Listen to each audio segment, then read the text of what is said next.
This is what they call a dial indicator. It's going to be hard for me to demo how this works because I don't have a stand to attach it to, but normally what you'd do is you'd attach this to a stand and it would come down and touch a surface. You saw one of these indicators, you saw Dave use one of these in the initial tour. And what this does is it will vary from this 0 point. I just want to show you a couple of things with this. So it's got this little lever that pressing up on it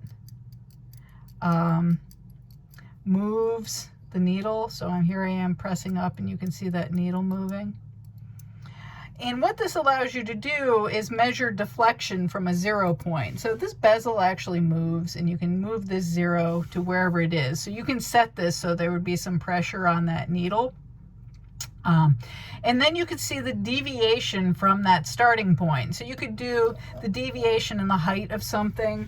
If we took one of our coins and ran it underneath it, so if we take our nickel, let's suppose we wanted to know how high the face is on this nickel. You would set this so that you had a 0 point on some part on that nickel, and then you could rub the nickel around and you'd see a variation, okay?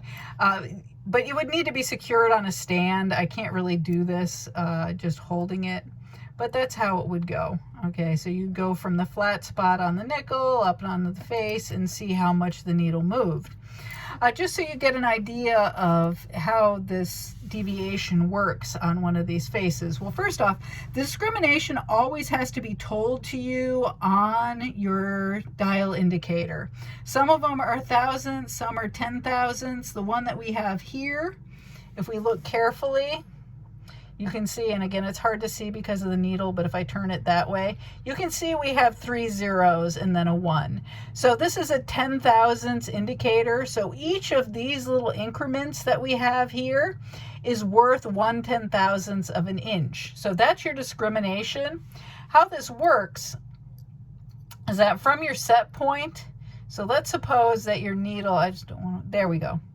So suppose your needle is clockwise.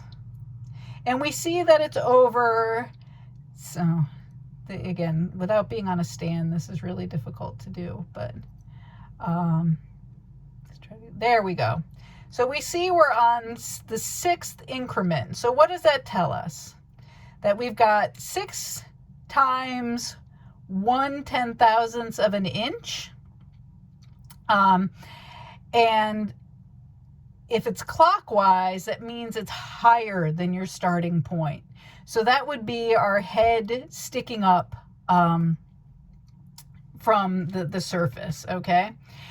Now, if it was counterclockwise, I don't know, again, this is going to be hard for me to do from our set point. Let's just assume that we're that way. I'm going to cheat that. If we're counterclockwise, we're lower than our set point.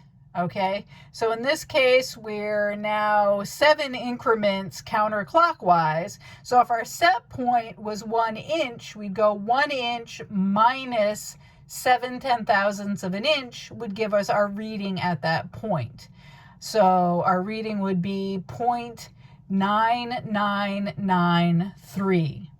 So that's just the general concept of how an indicator works. Again, you saw Dave using these to center the milling machine when he did a round piece, because he could tell the deflection as he spun that part, and then use the indicator to tell him how much he needed to recenter that. Also can be used for heights, as we talked about on the face here. A lot of different purposes for these indicators, but you do need to set them at some 0 point and then go from there up or down based on the movement of this little lever down here.